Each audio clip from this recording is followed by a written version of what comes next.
Bonjour à tous, une petite vidéo qui va voir comment faire pour faire un cryptage à la Scout. L'idée est la suivante, c'est de pouvoir prendre ABCD et de le transformer en transformant chacune des lettres avec un décalage dans l'alphabet. Alors pour ça, on va procéder en deux étapes. La première étape, ça va être d'abord de créer une lambda qui va nous permettre d'éclater le texte qu'on a là, de façon à pouvoir ensuite le récupérer comme ceci. Alors comment ça fonctionne ici? C'est cette fonctionnalité ici. Alors on va reprendre séquence ici, séquence de 1 jusqu'à nb quart de s, s étant défini ici comme étant la valeur A2. Alors, cette formule-là, c'est la lambda finale. Réellement, si on veut le tester, on a juste besoin de ceci. Donc, je vais faire CTRL-C, échappe, et on va le tester ensemble ici. On remplace le S par A2, puis ici le S par A2. Voilà, j'appuie sur Entrée. Donc, encore un ici, impeccable. Donc j'ai bien ABCD, donc ça m'a bien éclaté. Alors comment ça fonctionne? Eh bien, séquence, en nombre de caractères, on va chercher le nombre de caractères qui existent dans ABCD, donc ça va nous retourner 4.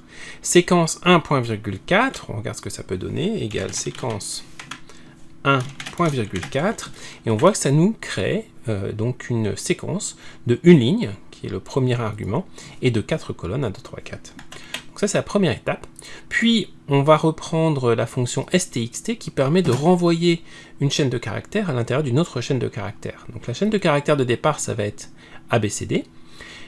La position, eh bien, ça va être la position 1, puis 2, puis 3, puis 4.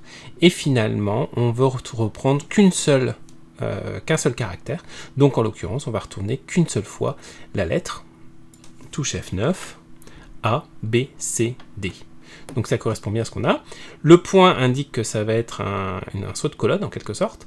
Et on fait un test final avec si A2 égale à guillemets, alors on prend guillemets, sinon on prend le reste qui est présenté ici. Les crochets qu'on voit ici sont très importants puisqu'ils indiquent qu'on va retourner eh bien une plage ou un array. Et donc on retrouve donc cette formule-là. Alors cette formule-là, elle est bien, mais elle est un petit peu longue comme on voit. En plus, il faut sélectionner plusieurs fois A2. Donc c'est là où on peut commencer à transformer avec la fonction lambda.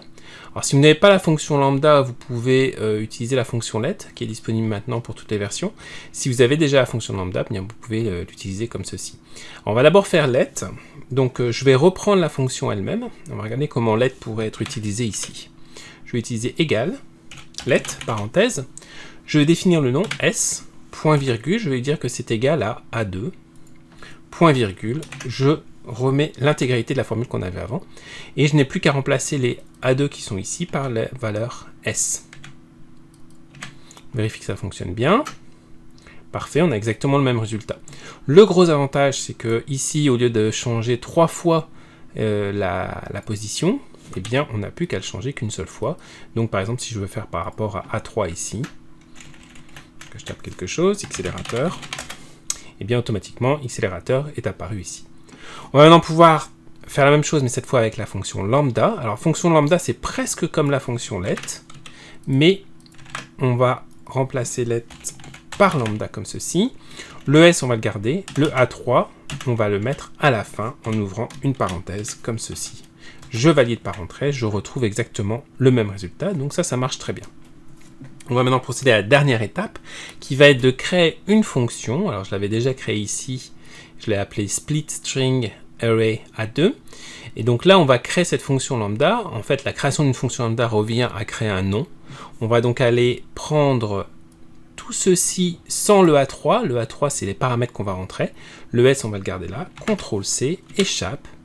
Je vais ensuite aller dans formule, gestionnaire de nom, je vais définir un nouveau nom que je vais appeler, alors là on pourrait choisir plusieurs choses, on va l'appeler éclater, chaîne de caractères.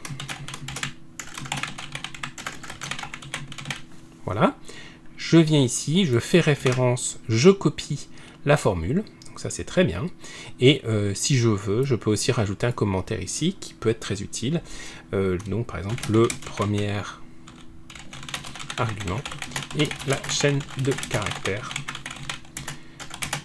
à éclater. Point. Je valide par OK, je vais pouvoir tester. Je ferme, je fais égale éclaté, où automatiquement on voit apparaître le nom, parenthèse, je clique sur ce qui m'intéresse ici, j'appuie sur Entrée, et j'ai donc ma chaîne maintenant de caractères qui a été éclatée comme ceci. C'est parfait, on va pouvoir passer à l'étape suivante. Donc ça, c'est une première fonction lambda qui pourrait être très utile dans d'autres cas. Et là, on va voir comment faire en sorte que eh bien, la valeur qui se trouve ici passe avec x plus 1 dans l'alphabet. Donc x, y, l, m, etc., etc. Alors pour faire ça, on va utiliser plusieurs choses. Donc j'ai déjà préparé une partie du code ici. On va voir qu'on va utiliser un code qui va fonctionner comme ceci, où on va reprendre le code du caractère, c'est-à-dire le code ASCII. Donc c'est un code qui, donc la valeur 64 pour la lettre A par exemple, et on va ensuite le reprendre ici, mais en ajoutant plus 1 à ce code ASCII. Alors on va voir comment faire ça, il y a plusieurs méthodes. La première, ça va être de d'abord retrouver le code ASCII de ce qui se trouve ici. Donc on va avoir égal code, on va regarder ce qui se passe, et je reprends ceci, je valide par entrée. J'ai donc ici tous les codes ASCII de ce qu'on a ici, puis je vais reprendre le code mais plus 1, comme ceci, et donc là, automatiquement, il me renvoie bien le bon caractère X, Y, L, M, E, F, et donc là, j'ai pratiquement fini. Je vais pouvoir maintenant reprendre à l'intérieur de B9, qui est le résultat de l'éclatement de la chaîne, je vais pouvoir le remettre à l'intérieur. Là, on a plusieurs options. Soit on veut créer une lambda qui réutilise la lambda précédente, donc on pourrait prendre éclater chaîne de caractères, CTRL-C, je reviens ici, je remplace ceci par parenthèse, accélérateur, comme ceci, j'appuie sur Entrée, et donc là, ça fonctionne aussi très bien. Je n'ai qu'à changer A3 pour A2, et j'ai donc maintenant mon code qui s'ajuste parfaitement, et qui est crypté comme vous le voyez ici. À la place du plus 1, on pourrait prendre plus 2, et on se retrouve avec ces DEF.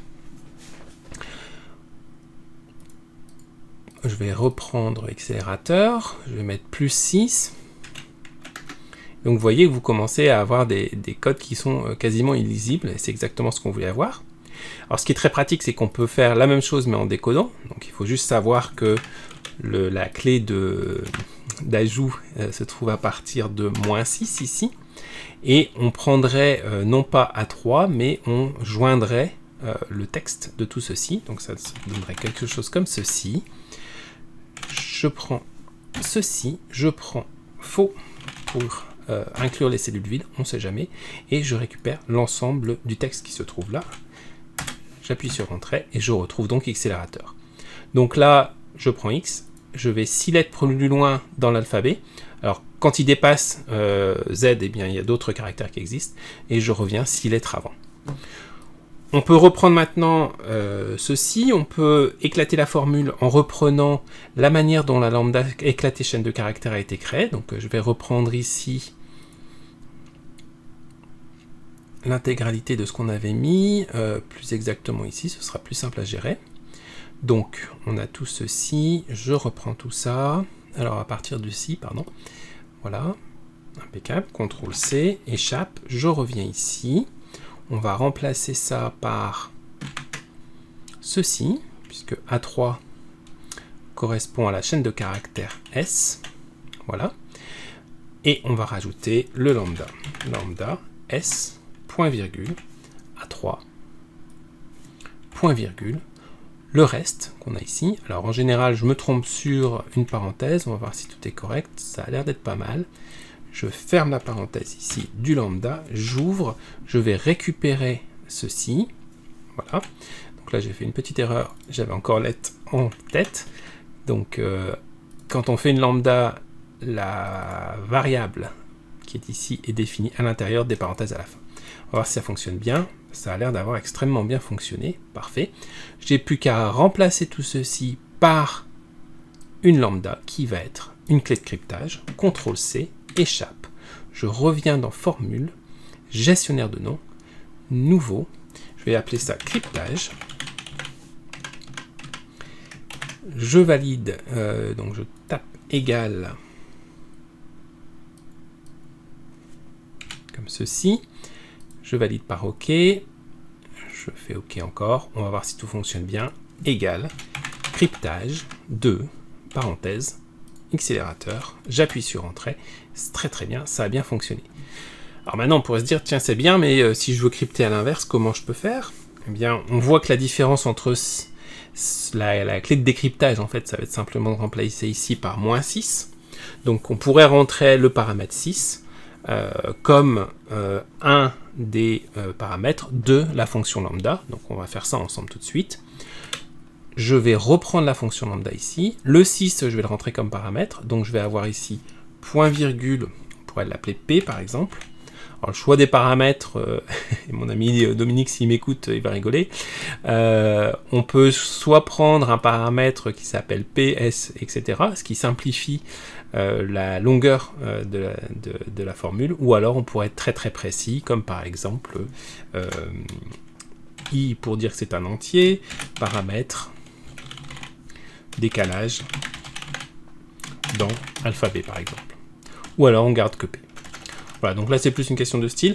C'est vrai que ça a son importance lorsqu'on relit les formules, donc à vous de voir.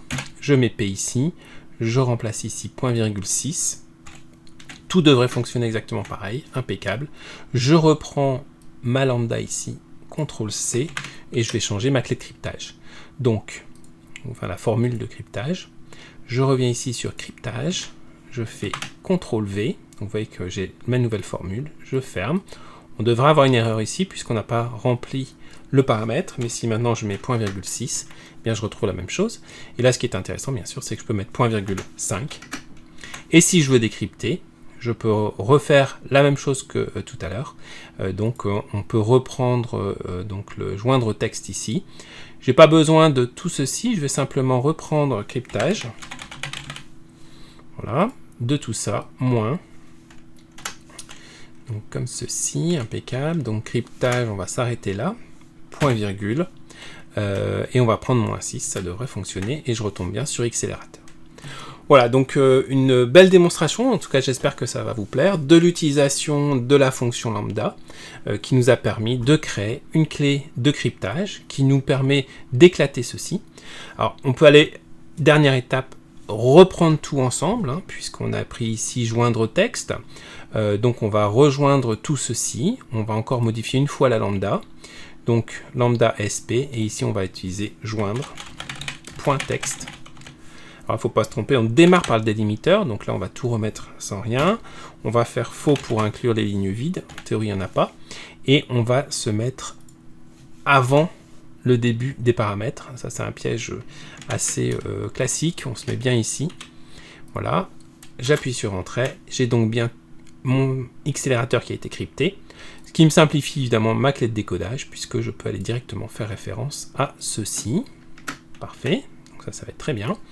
Et on n'a plus qu'à changer, reprendre la lambda qu'on a ici, CTRL-C, échappe, formule, gestionnaire de nom, je reprends mon clé de cryptage, je colle, je valide, je ferme, on vérifie que tout fonctionne bien. Et donc maintenant, on n'a plus l'éclatement qu'on avait tout à l'heure, qui peut être utile dans d'autres cas, hein. Donc on peut garder éclater chaîne de caractères. Par contre, on a tout rapatrié dans une seule lambda, qui fonctionne juste comme ceci, avec une clé de cryptage. Et inversement ici, une autre clé de cryptage. Pardon. Donc ici j'ai 6, je vais remettre à 6 pour que tout soit correct, comme ceci. Et donc lorsque je décrypte par exemple celle-ci ou bien celle du bas, bien sûr, c'est la même chose, on retombe sur accélérateur. Voilà, donc c'est une petite vidéo qui est un peu longue, mais je pense que c'est un excellent exemple qui va vous faire comprendre comment utiliser lambda, comment ajouter des paramètres au fur et à mesure, et à quoi ça peut être utile, puisqu'on a quand même repris une formule qui était un petit peu longue, et on l'a mise dans une seule formule qui est beaucoup plus facile à apprendre. Et un grand merci à ma maman qui m'avait appris à faire ce genre de choses lorsque je vais avoir 7-8 ans, ou quand je venais juste d'apprendre à écrire. Comme quoi, tout peut servir. À bientôt, au revoir.